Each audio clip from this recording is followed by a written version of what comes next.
Hallelujah. Sirikufara ereuko. Vana mai muriko ereuko. Zita rangu ndinonzi Mai Patai. Ndinobva nepagwera apa. Ndiri mwana weFM. Noti vamwe vari kundibvunza kuti asi makauya kubusiness. Kwete, ndakauya kumusangano. Ndinonamata ndiri pasi pababa namai overseer Mapuranga kuMidlands South.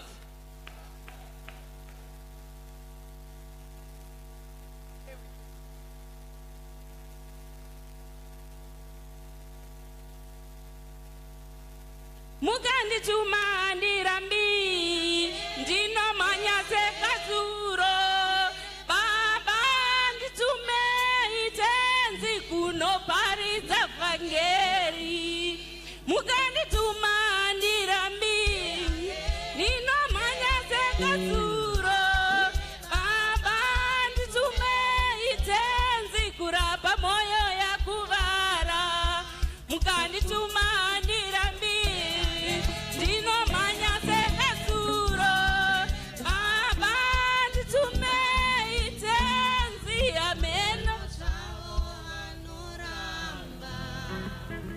ndinodaira baba ndinodaira baba ndinodaira mwari we kana mandidana ndinodaira baba kana mandidana ndinodaira mwari we kana mandidana ndinodaira baba kana mandidana ndinodaira mwari we izwi renyu ndinorinzwa baba izwi renyu ndinorinzwa mwari we izwi renyu ndinorinzwa baba izwi renyu ndinorinzwa mwari we ndikateerera ndinokunzwai baba ndikateerera ndinokunzwai baba kana motaura ndinokunzwai baba kana motaura ndinokunzwai baba mukatifamba ndinofamba baba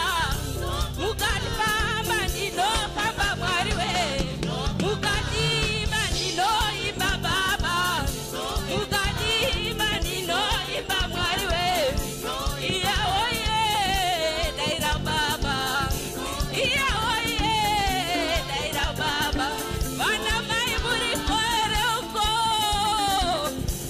osa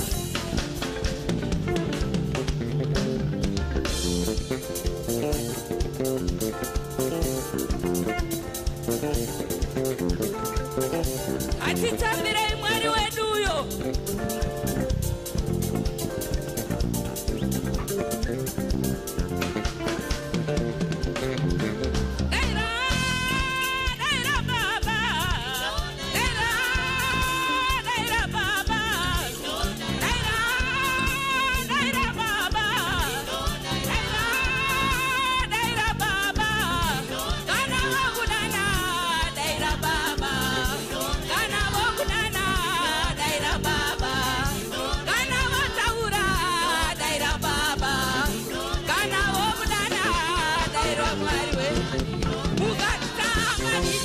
Baba